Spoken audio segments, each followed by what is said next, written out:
Thank you. Welcome, everyone. We're going to be starting in just a minute or so. Before we begin the service, if I could please ask if you have a cell phone, if you wouldn't mind just making sure it's on the vibrate mode or just turning it off, we'd appreciate it.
I'm going to invite everyone to sit down. We're going to get started.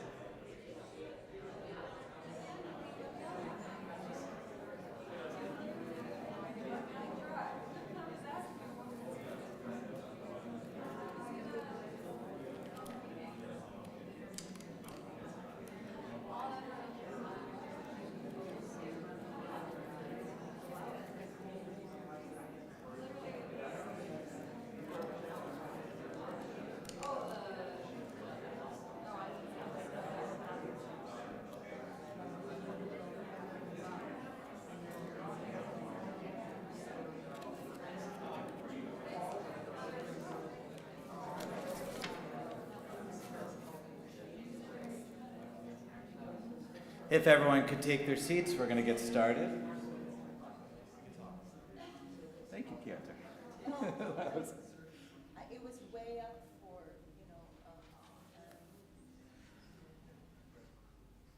Birth is a beginning, death a destination, but life is a journey, a going, a growing, from stage to stage, from childhood to maturity and youth to age. From innocence to awareness and ignorance to knowing, from foolishness to discretion, and then perhaps to wisdom. From weakness to strength, or strength to weakness, and often back again. From health to sickness, and back we pray to health again. From offense to forgiveness, from loneliness to love, from joy to gratitude, pain to compassion, grief to understanding, fear to faith, from defeat to defeat to defeat, until looking backwards or ahead, we see that victory lies not at some high place along the way, but in having made the journey stage by stage, a sacred pilgrimage. Birth is a beginning and death a destination, but life is a journey, a sacred pilgrimage made stage by stage from birth to death to life everlasting. Today we have come together to mourn, to celebrate, and to remember a beloved congregant, someone who helped to create this community we are sitting in today, Ruth Frida Lansing. She was a remarkable woman who lived one of the most remarkable lives that I've ever learned about, and I am blessed, and our congregation is blessed to have known her and to be able to share some of her stories. As Tom and Diane and I were sharing together, she lived a life of many, many different stages. In a way, she lived 5 or 6 or 7 or 8 or 9 or 10 different lives, unique lives, each with their own story and journey. We're going to begin, as we always do, with the Psalms. I'd like you to open your leaflet to Psalm 23. I'm going to invite Cantor Frank to lead us in the Hebrew. Adonai Rovi lo echsar v'nadeshen yad b'tzeni hamem nochal yenahaleni nafshi shovet yancheni v'magalet tzedek leman shemo gam ki elech b'ketzal mavet oy rara ki ata imadi shivtecha u'mishantecha hema yinachamuni tabor לפני שולחן נגד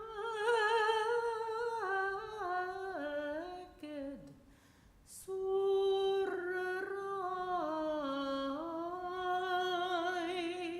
תשנת השם בן ראשי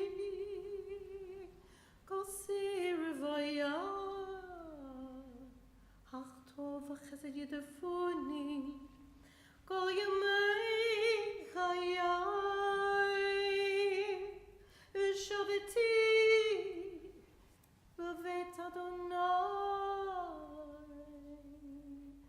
לאורך ימים. Please join with me in the English.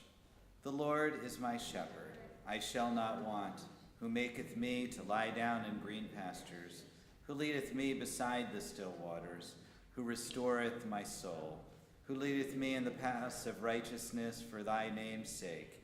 Yea, though I walk through the valley of the shadow of death, I will fear no evil, for thou art with me. Thy rod and thy staff, they comfort me.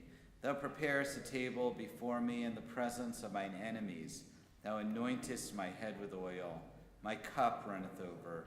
Surely goodness and mercy shall follow me all the days of my life, and I will dwell in the house of the Lord forever.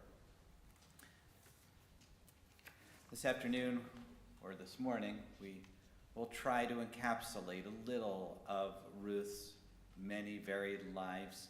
There will not be time enough or expanse to really share the full depth of her story. It was a truly lived experience and one that was really, truly remarkable. But we will be able to hear from some of her family members and close family friends, and we'll also have an opportunity later tonight and other times to share more stories. We're going to begin with her daughter Diane, who has a song prepared. So if you need any tissues, we do have some boxes up here.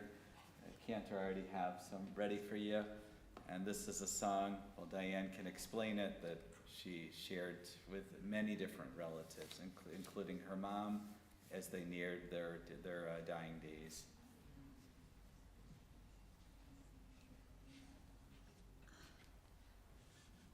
This is Thanksgiving Eve by Bob Franke, and I sang it at my grandmother's funeral in 1984, at my dad's funeral in 2014, and I sang it a cappella to my mom right before she died. And now, again.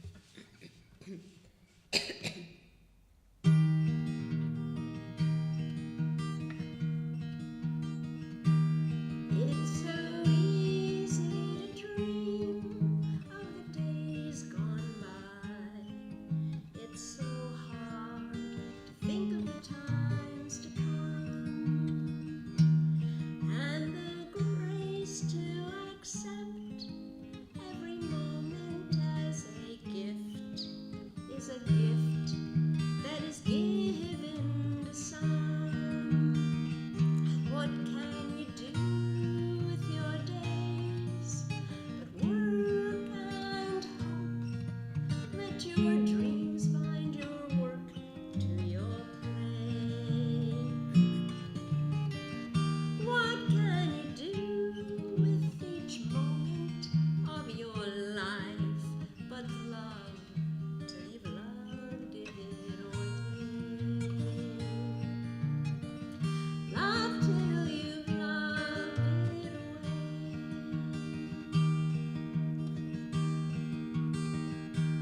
There are sorrows enough for the whole world's end.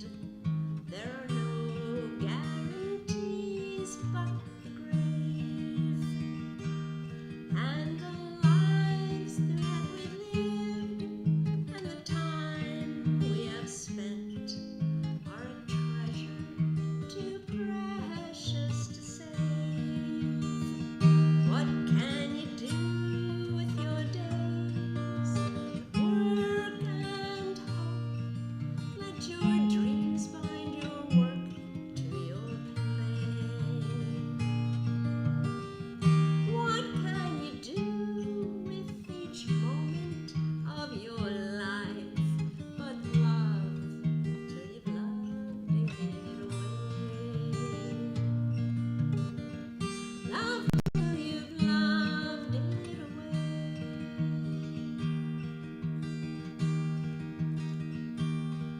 As it was, so it is. As it is, shall it be. And it shall be while lips that kiss have breath. Many waters indeed only nurture love's seed, and its flower overshadows the power of death. What can you do with your days but work and hope? Let your dreams find your work to your play. What can you do with each moment of your life but love till you've loved it away? Love till you've loved it away. What can you do with your days but work and hope? Let your dreams find your work to your play. What can you do with each moment of your life but love till you've loved it away? Love till you've loved it away.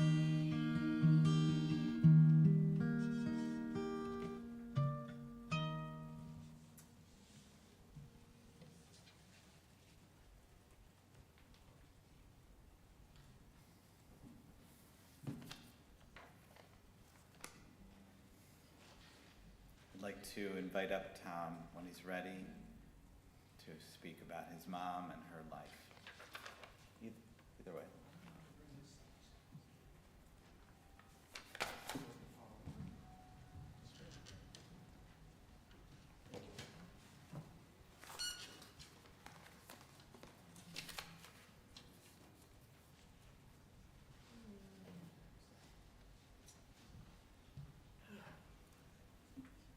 First of all, welcome. Thank you for coming, everybody. I moved the easel up. I know it's a little bit tough to see from the back. I invite everybody to take a look at this maybe after the service. I'll be referring to several of the points, several of the pictures there. Some really fascinating stories. And what I like about this easel and about this distribution is that it has part of my mother that I never got to know that I wish I knew, and many of her different portions of her life. So I normally don't write speeches, but I lectured for 6 years at Duval College. I never had a speech, I just had notes. But there was so much to talk about my mother. I didn't want to forget anything. So this is sort of new for me also. Again, first thing to say, 105. I mean, an amazing life. 105, and at the end, as a lot of you probably know, wasn't that easy, and it was hard. And I quote the great actress Betty Davis when she said, "Old age ain't no place for sissies." And that absolutely described my mother. She was no sissy. She was a member of what Tom Brokaw called the greatest generation. Greatest generation were those who were born between 1901 and 1927, who went through the Great Depression and, of course, World War II. And I think she's a prime example of why that generation got that name. 10 years ago, I was at my father's funeral, and I really passed on a few things. One thing I wanted to mention that as I've learned more and more about my parents, I consider that they were both heroes. My father was a Ritchie boy, which was the Jewish-German intelligence division of the Army that went behind enemy lines. He never talked about it much because it was supposed to be confidential and top secret. Maybe in 2010 I should have said, "Dad, I think it's okay. I think the time has passed." And my mother, on the other hand, was a censor for German POW letters. And after a while, she found that fairly boring, and she ended up traveling with the U.S. War Department as a translator at the Nuremberg trials. I'll get back to that a little bit later. My mother, Ruth Lansing, was born November 13th, 1918. I have to think about that. That's 2 days after the armistice was signed, ending the Great War. It wasn't even World War I at the time. It was the Great War. And she was born in Odenkirchen, which is a town near Cologne, Germany, if anybody's ever been to Germany. Parents Sigmund and Friederike Oberlander considered themselves, like many other Jews, to be good German citizens. And when the war ended and my mother was born, her mother gave her the middle name Frieda, which stands for peace in German. And although I'll say it again, she came in peace and she went out in peace, which is sort of important. My mother's challenges as a child started very early. Her older sisters, Gertie and Lucy, were 15 and 13 years older than her. My sister usually refers to as a certain type of baby. I'll call it an oops baby, to be polite, okay? And that was sort of an understatement. Again, my grandmother, Ruth's mother, was 40 years old, and her father was 50 years old when she was born. And I believe that was sort of like a scandal in Germany, that these two people would be actually having sex at that age. And her mother basically cast some scorn on her, again, being an accidental baby. And it was a little bit difficult, and her older sister, Gertie, didn't treat her that nicely, although they all reconciled on good time. At the same time, every year, my mother had different nannies and had to get familiar with a new person, and that's a difficult upbringing. So already she faced challenges.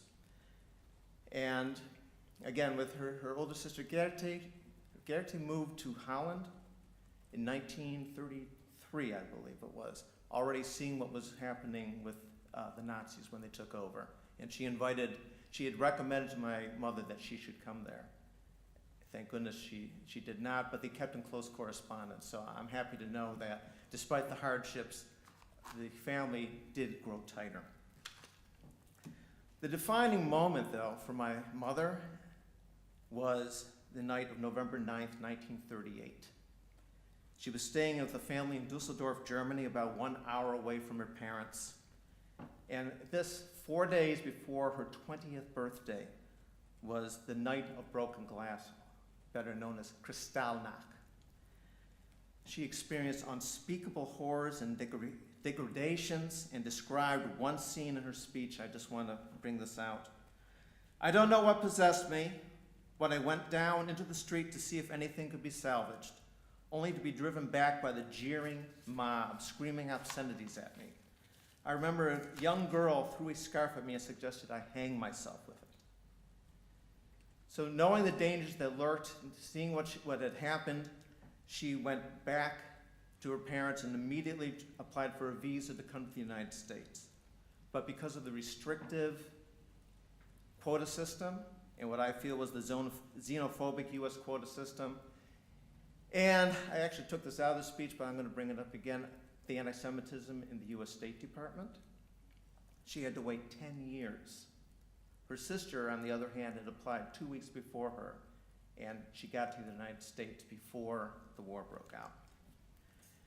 My mother considered herself to be fortunate enough to be able to get out of Germany and end up in London, England. Safest place you can be during the war, right? And I say fortunate because, again, at least she got out, but she had experienced the terror of the Nazi blitzkrieg and the Battle of Britain. She worked as a maid and a waitress, and during that time in a foreign-speaking country, as if she already had not had a tough childhood, she had to endure further slurs such as bloody foreigner, bloody Jew. Again, this was the best alternative for her. And she was only at this time 20, 21 years old. And I just don't know if any of the rest of us could really have endured such a hardship. She never talked much about her London experience to us. She worked, one of them, she did express, she worked as a waitress, and at the very first time that there was an air attack by the Nazis, they immediately said that there were enemy bombers approaching. She dropped her entire tray. And the British were appalled by that. The British have a very stiff upper lip, or as they always say, keep calm and carry on, which she finally was able to do. And whenever she spoke about it, she spoke very calmly. Air raid comes, you go to the underground. She even described to us, I remember very early on, we went to see Pinocchio, and she said, "Yeah, I saw it during the war." I thought, wow. But even there, at the movie theaters, they had lights that said enemy bombers approaching, enemy bombers overhead, enemy bombers leaving. Tough way to see a movie. Her biggest fear that she relayed to us, and this may have hit her in her later years, she had diphtheria and spent her time in a London hospital. And when the enemy bombers were approaching, all the nurses would put the patients under the beds so that they wouldn't be hit by shrapnel or glass. And she told us her biggest fear wasn't necessarily a direct hit and dying. Her fear was that the building would collapse and she would be buried and not found and left to die. On VE Day, everybody has ever seen the famous film of the royal family in Winston Churchill. She was in the crowd, or as I say, 832nd from the left, row 602. I said to her, "Okay, at the end of the war, what did you think?" And her response was, "I thought, I'm alive. I made it." So while waiting for a quota number to come up, Ruth did not idly sit around, but was active with the U.S. War Department. Call an ambulance, please. Call 911, please. Somebody call an ambulance. Is there a doctor present? She's had chemo and she's having a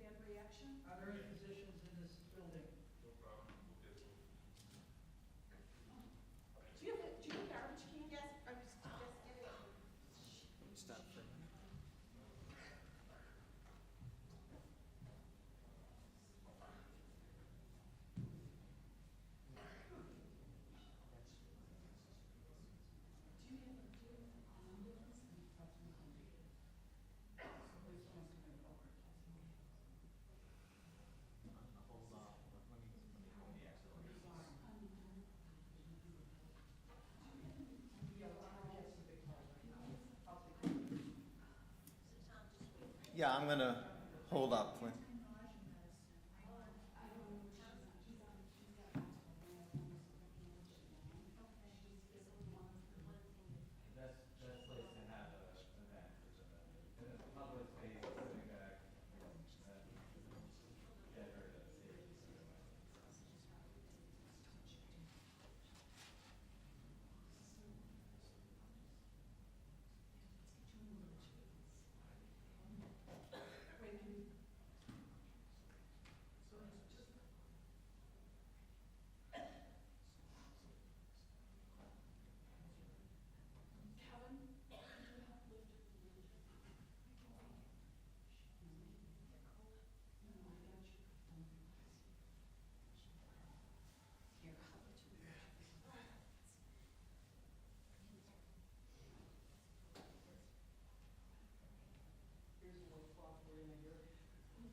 Sort of an As soon as everyone comes back. yeah, unfortunate.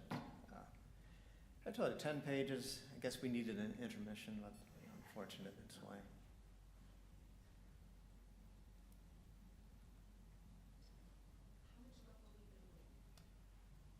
We'll see who's coming back in. I'm gonna bring this to the back row. Okay. I'm not gonna bring this to the back row. Later on, you can come up and see. Actually, while we're waiting. Do you wanna bring it to the back? No, I just want, again, I encourage everybody to look at this later. Part I'm about to talk about, actually. Tom, because you do have people streaming, you want to say it into the microphone? Yeah. Oh, right. Oh, right, right.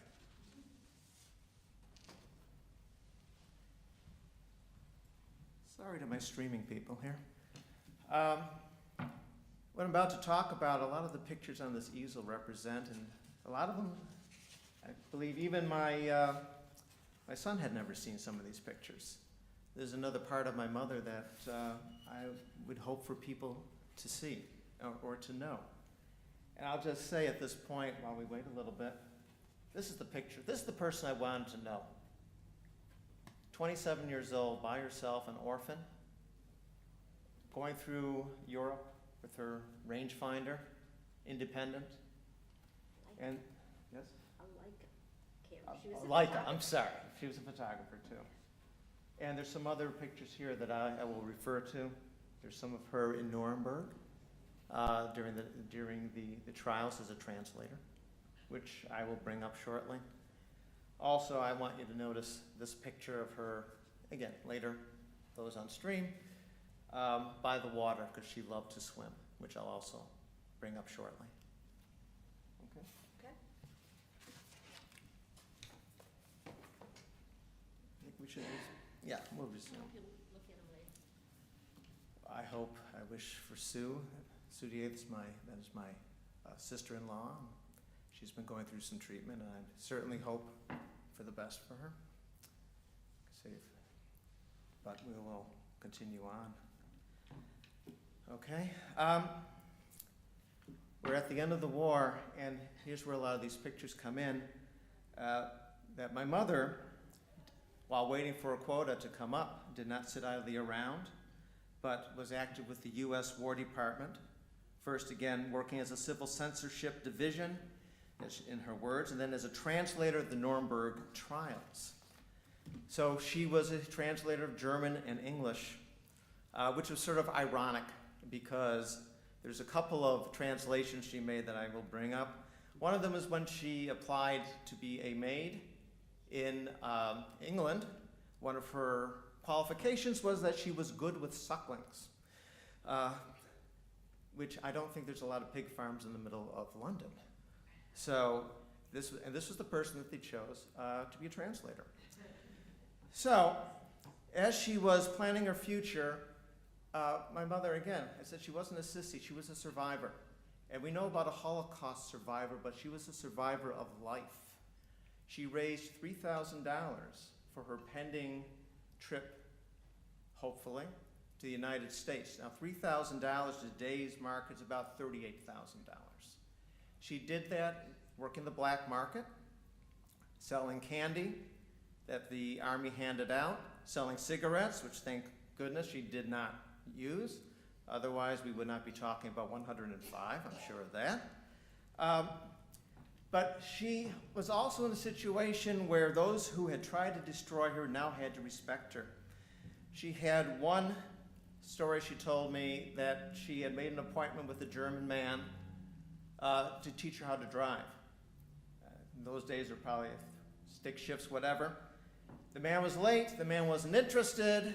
The man sort of slothed her off. She read him the riot act. I don't know what she said, but boy, he stood at attention. He did not question her, and because she now the people who she had tried to destroy were now in control. I don't know how it must have felt to him. The Jew was his master, and it felt good. I asked her what she felt when she came back to Germany, and all the buildings were down. I'd like to say she thought, God bless you. I hope you learn your lesson, but she said it felt good. And I don't blame her. She lost both her parents and her sister Gerte in Auschwitz at the beginning of her parents originally, then her sister in about 1944, 1945, and under very unfortunate circumstances. So as she was traveling through Europe, a couple of my favorite pictures, as I mentioned before, we have several pictures of her as a translator in Nuremberg. And then I have the one, and again, it's a little bit uncomfortable. There is a swastika on the bima, but it's a swastika of a downed Nazi German plane that she was standing triumphantly on. And you could just see in her face the expression of who's smiling now, which we would plainly interpret as payback as a bitch, isn't it? So again, the conqueror, those who tried to destroy her now were destroyed. Finally, in 1948, my mother's quota number came up, and she left the United States, intending on staying and going to San Francisco, which was described as the most beautiful city in the United States. No, Buffalo was not mentioned as the second most beautiful, sorry. On her way out, she stopped in Buffalo to visit her surviving sister, Lucy, where she met my father, Eric Lansing. And it would take 19 more years until she hit the West Coast to visit, of all people, her sister, who instead ended up living in San Francisco or in the Bay Area.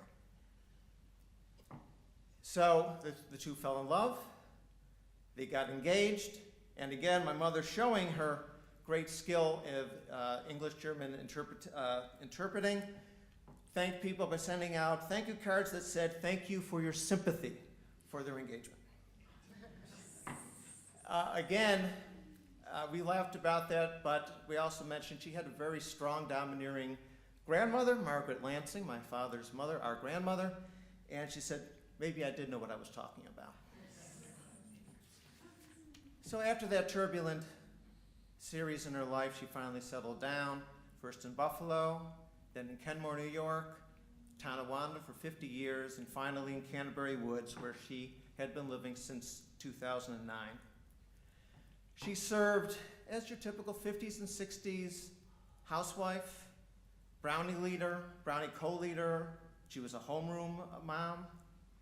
And in 1962, she started her real estate career for 20 years, working for several different companies in the area. She was never really that good at real estate. She was too much of a nice person. She was just too honest. Anybody who's in real estate, I apologize. In this time, she also visited 53 nations, 6 continents, both after the war and with my father. She just missed Antarctica. Give her a few more years and maybe she would have gotten there too. She retained her open-mindedness in 1967 while Diane and I were still listening to mid-60s music and 50s music. Sgt. Pepper's Lonely Hearts Club Band came out, and it didn't end up in our house because of Diane or myself. It was my mother who wanted to hear it. She had the open mind. And then, this one I need a drink of water for. One of my favorite stories with her was in 1977, when as a college student, I imbibed in certain legal weeds that were not legal at the time. And my parents were very open-minded. They said, if you want to treat this like an occasional drink, or a beer, or a drink, as in singular, go ahead. Until one day she said, I'd like to sit in and try it with you. My mother. Now we weren't rolling joints, we had bongs. So we're sitting around, and with my friend, we're passing around the bong, and we're instructing my mother how to, you're supposed to be up in the room with the fan going, with paper stuffed under the door so your parents don't hear you.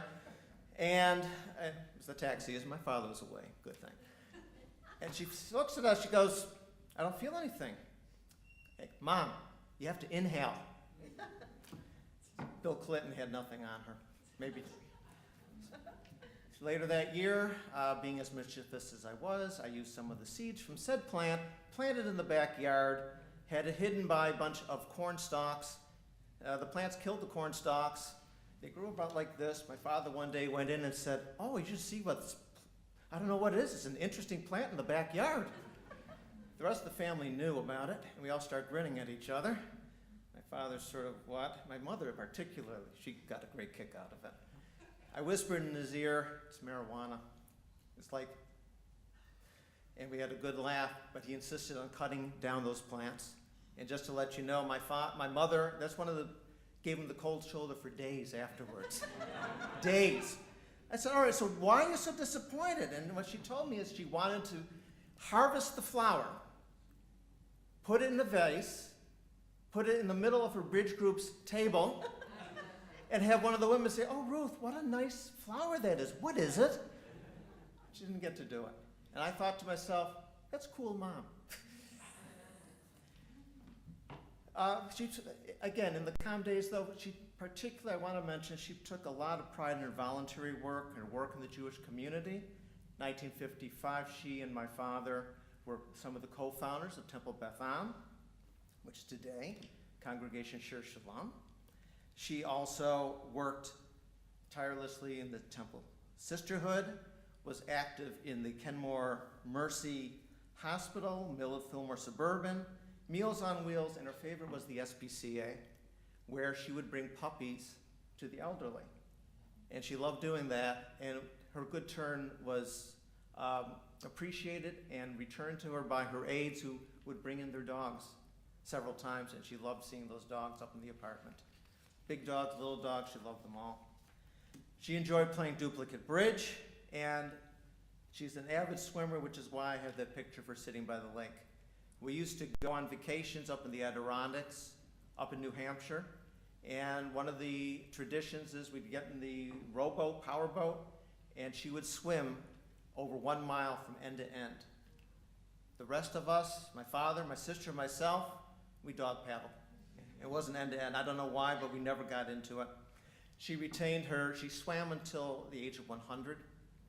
She was a normal attendee. She was at the Tonawanda Aquatic Center, at the Canterbury Woods pool, where she was several times tossed out for violating the rules by not having a partner with her. What a rebel at 94, 95 years old.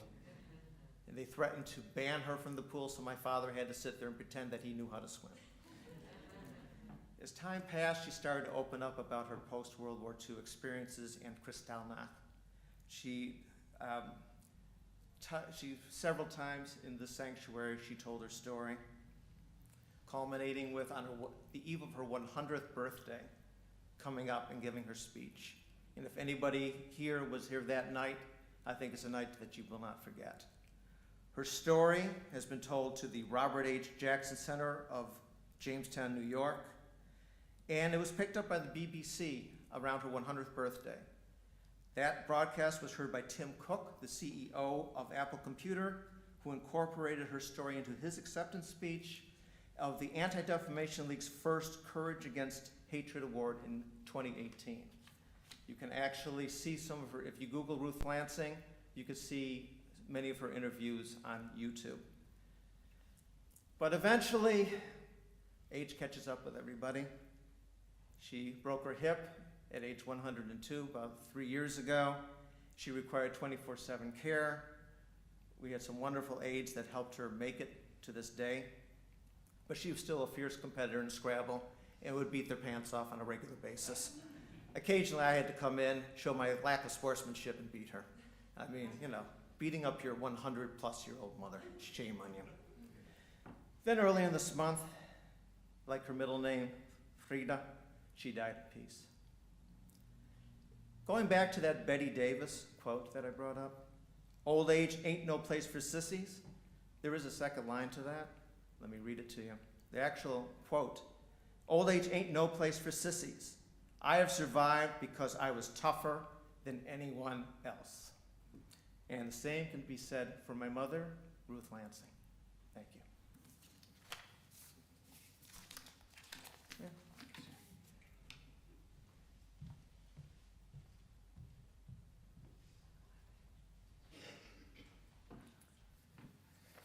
Thank you, Tom. Between you and Diane and the family, what a wonderful team she had. And we know, taking care of her was really a labor of love. What a really remarkable stories that you shared with us, things that I think all of us will carry with us. We are now going to hear from Dan Berger, who was a lifelong friend of the family, to share some words. And afterwards, we'll have Diane come up. She has a reflection from Jim Klein, also a friend of the family.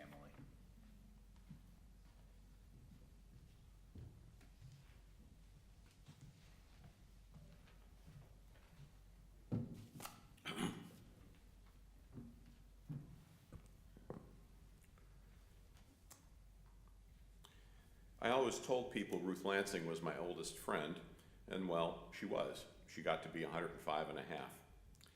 She and her family are woven into my memory. I don't remember when we didn't know the Lansings. The two families met not long after my family moved to Buffalo in 1951. My parents' first place was on the west side, the Italian neighborhood. My grandparents spoke better Italian than they did English.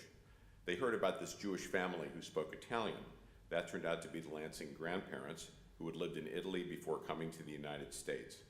It meant a lot to my Grandma Tilda to have a Jewish friend she could speak Italian with.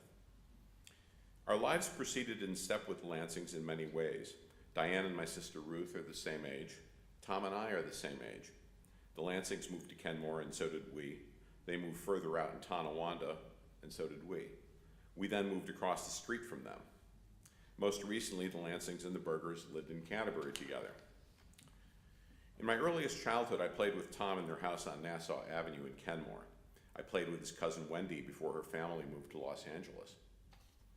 I remember far better the Grayton Road home where they lived for half a century. It was a welcoming place to me. I played and slept over with Tom many times. Tom and I found endless ways to amuse ourselves, playing every board game of the era. We indulged our rather active imaginations. We used to play down in the basement with a foam rubber mattress that could variously be a life raft, a flying carpet, or a battleship. Ruth and Eric were great to me. Here's a tribute to their tidy German housekeeping. I found their basement amazing because it was half empty. It had none of the clutter most people accumulate. The Lansings didn't do clutter. There was actually empty space down there. You could see most of the walls. I am still amazed by this. Tom and I would get dropped off Saturday afternoons at the bowling alley or go down the street to play putt-putt. We would sleep over on New Year's Eve. We tried desperately to stay awake so we could watch Dick Clark count down to midnight. Eric would take Tom and I to baseball games. We'd watch the Bisons play AAA ball at the rock pile. Eric, unlike my father, actually liked and understood baseball. He had, of course, come to the U.S. long before my dad. The first time I played golf was when he took the two of us to a 9-hole course. He was an avid gardener, and their flower beds were always magnificent. Another beneficiary of Buffalo's summer sunshine was Ruth. She always had a great tan, and I remember her working on it in their backyard while reading a book. Diana was like a second big sister to me, particularly as I entered those preteen years. A boy needs coaching on things like, do these clothes look cool? Should I comb my hair this way or that? I shouldn't button my top button. Why not? What is bleeding madras? Diane was savvy about all of that. I saved my gum wrappers for years to give to Diane. She wove them into a long chain that, if I recall correctly, reached 35 feet long. Ruth and Eric raised two musical children. Diane played guitar and enthused about the music of the early 1960s, the obligatory folk music, of course, but I also remember her liking the girl groups and songs like Leader of the Pack. I got exposed to much of the pop of that period at their house through their collection of 45s. Tom took piano lessons like I did, but unlike me, he liked them and practiced. And unlike most child piano students, he started writing his own compositions. In 1964, my family moved from Kenmore out to a few blocks from the Lansings. I knew all the kids on Tom's block. After my mother died and my dad married Benny, they needed a larger house. They had trouble finding what they wanted in Tonawanda, but I didn't want to change schools. Then Tom heard his friend Mark Woodworth was moving. Ruth was a realtor. She knew the house fit our spec and wasn't on the market yet. She hooked my parents up with the Woodworths, and the rest is history. We lived across the street from them for the next 40 years. They were neighbors my parents could always count on, and I remember seeing them every year at my parents' Rosh Hashanah open house. They were indeed like family. I spent enough time in their house to know that while we used Colgate toothpaste, they preferred Crest. I must confess, I didn't like Crest. But it's these little things that establish intimacy. You don't know what kind of toothpaste most of your friends use, or even most of your cousins. Ruth was cheerful. She smiled a lot. She gave Tom and I a long leash and didn't yell at us much, even when we deserved it. Her cooking hinted at her time in England during the war. She liked to make trifle, an English dessert. In later years, I'd ask her more seriously about the past, and she'd tell me. I was riveted by her descriptions of Kristallnacht and of being a translator at Nuremberg. A couple of more recent memories stand out in my mind. During lockdown, we celebrated a very important occasion.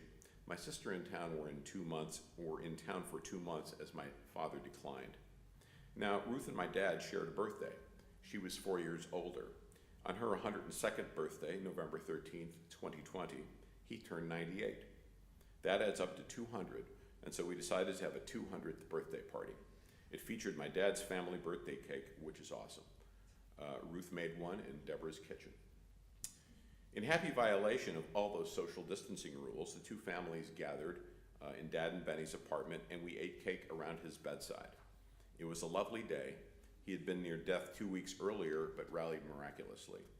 That day, he ate his cake with gusto. Diane spoke Italian with him. I should note it was the last day I ever saw him alive. I left Buffalo the next morning, and he died about a month later. I'm thankful it was such a perfect day, one we shared with the Lansings. Benny, my stepmother, suffered from dementia.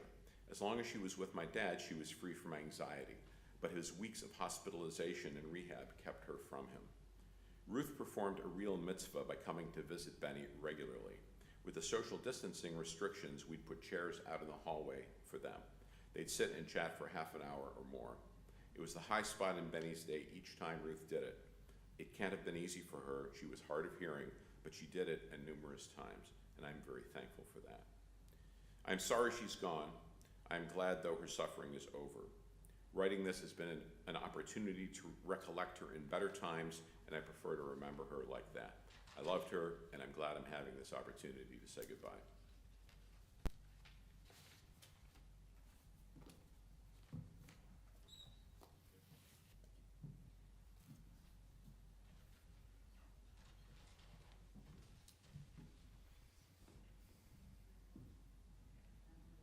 So we're going to have Diane return to share Jim Klein's speech, or his letter to the family.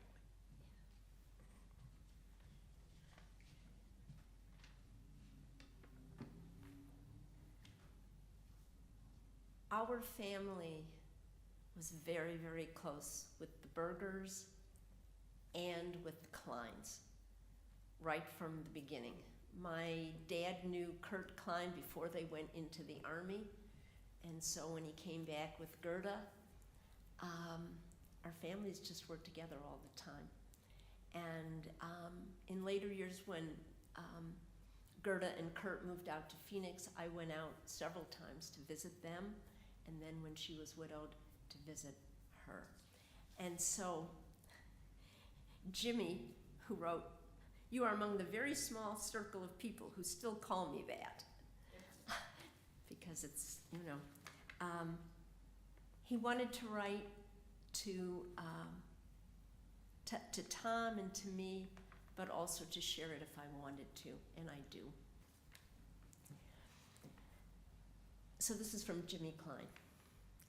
Diane and Tom, I'm sure today and in the coming days, weeks and years, people will comment on many of your mom's sterling qualities, as well as her longevity, her determination to remain physically fit and mentally sharp well into her advanced years, and, of course, some of the remarkable stories of her escape from Germany and her return there after the war at the Nuremberg trials. These are all such noteworthy components of remarkable life. But I want to mention something else I believe is the most extraordinary accomplishment of your mother and father. They were members of that inspiring group of people who emerged from the crucible of the Holocaust to build a new life.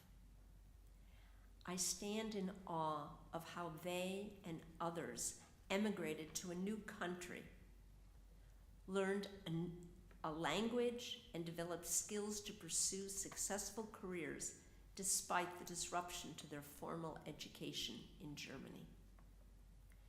And perhaps most remarkably, despite the painful losses and trauma they experienced, they had the optimism to start a family and to search for ways to find joy in their new lives. That, more than longevity or the good fortune of robust health and mental acuity in old age, is the true measure of their strength and resilience. Growing up, of course, I knew your mom and dad principally as good friends of my mom and dad.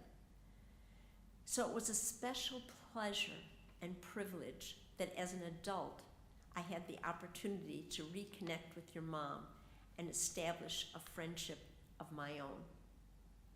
Those visits, though brief and infrequent, allowed me to both immerse myself in the nostalgia of my youth while cultivating an independent relationship apart from the broader friendship between our families. In that respect, Diane, you were the model I emulated, since you, with great dedication over many years, had your own independent friendship with my mom and dad. And I know how much that relationship meant to them and their love for you. Diane and Tom, may the knowledge of your mom and dad's resourcefulness in creating a new life for themselves and a life for you both be a source of comfort and inspiration now and in the future. Best wishes and love, in quotes, Jimmy, parentheses, you are among the very small circle of people who still call me that. So, yeah. Thank you, Jimmy, for bringing your whole family here with us. Each of us has a name given by God, given by our parents. Each of us has a name given by our stature and our smile, and given by what we wear. Each of us has a name given by the mountains and given by our walls. Each of us has a name given by the stars and given by our neighbors. Each of us has a name given by our sins and given by our longing. Each of us has a name given by our enemies and given by our love. Each of us has a name given by our celebrations, given by our work. Each of us has a name given by the seasons and given by our blindness. Each of us has a name given by the sea and given by our death. That poem was written by the famous Israeli poet Zelda. She was born in 1914, died in 1984. How remarkable to think about this woman, this poet, who is so ingrained in really Jewish liturgy and other places. She died 40 years ago, but was only born 4 years before Ruth. As we think about such a remarkable life, it's remarkable because 105, it's quite a milestone. But I think when we look at our lives, that's not a measure of a life. The number of years you live, a lot of it is beyond your control. That's our genetics. That's the way we took care of ourselves, like the way Ruth did. And that is something that is truly remarkable. But really what is remarkable is all the things that were shared today. And I think for me, I think Tom was really speaking about kind of that defiance, that picture. I love that. I'm going to borrow what you said in terms of there's a swastika on the bima. That's a great name for a short story.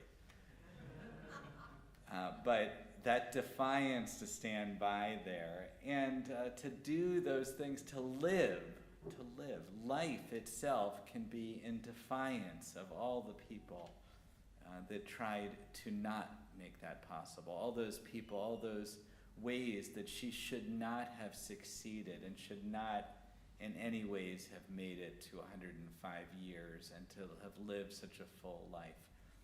If you had looked at her beginnings, like Tom shared, in that greatest generation, the chances of her making it here to 2024 are infinitesimal. And yet she did. And what's remarkable to me in these pictures that Tom and Diane prepared for us is that in every age, and you should notice this, that her smile is the same.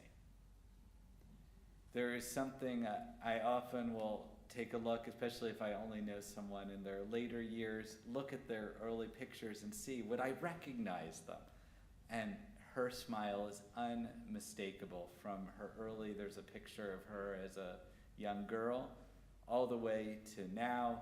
That smile is continuous. It was a way of saying, I'm going to be happy and joyful in this world despite what the world has thrown at me. And I think we should look and remember Ruth and be inspired by her life, because all of us, whether we go through the struggles that Ruth did, probably not, but all of us have been through struggles in our life. All of us probably have moments of despair. All of us have moments where we don't know if we can make it to the next moment. And she is telling us you can, and are going to smile through it, and we're going to make it to this remarkable moment. May her memory always be for a blessing. May we be grateful for her in helping to set up this community, helping to live so much of her life here in the Buffalo area, and for raising such a wonderful family to continue to inspire her. Zikrona Levracha, her memory be for a blessing. I invite everyone to rise if you're able. Cantor Frank is going to lead us in the El Malei Rachamim. This is a prayer that we should go to the next life with no regrets. Join our ancestors, join Eric and her family that was taken from her as a young girl, as a young woman. She did not, as many German Jews, wasn't given a specific Hebrew name, but as we shared, Ruth Bat Sigmund Varika is her Hebrew name, and then we'll read the English afterwards. Manim Rachamim, Shochin Pamaromim, Hamashem Menucha, Nikwana, Taka Kafe, Hashchina, Im Gedushim, Utahorim, Gesoharakia,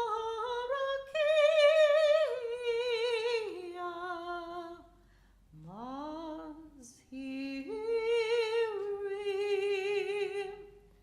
Et Nishmat, Ruth Bat Sigmund, Erika, Shehalcha, Leolama, Bar Habrachamim, Yasirei HaBeseter, Kenafav,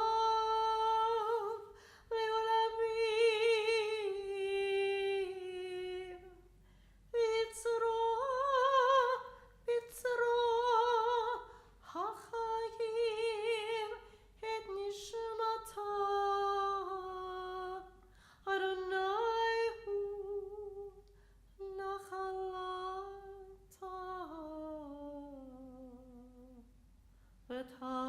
V'tanuach, M'shalom, HaMishkava, V'nomar, Amen.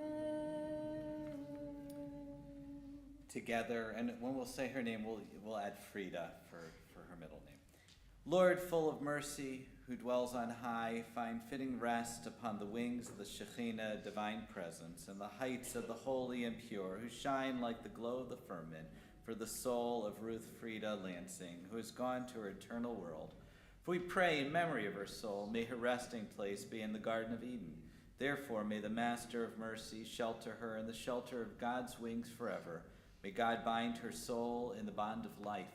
The Lord is her inheritance. May she rest peacefully upon her resting place, and let us say, Amen. As Jay is coming up here to make announcements, if you're coming with us to the cemetery, just bring these leaflets with you. I just want to announce the family are receiving friends this evening around 7 p.m. at Coventry Hall in Canterbury. Will there be a brief minion service, I believe, right around 7, Yes. around 7 p.m. For those of you who are going in procession to Whitechapel Memorial Park, especially because of the weather, we ask that you put your bright lights and your four-way flashers on. And that concludes this portion of the service. Everyone can gather their clothes and go to the vehicles at this time. Thank you very much. And I'll give the flowers. And And to all those that joined on the stream, we thank you. May her memory be forever.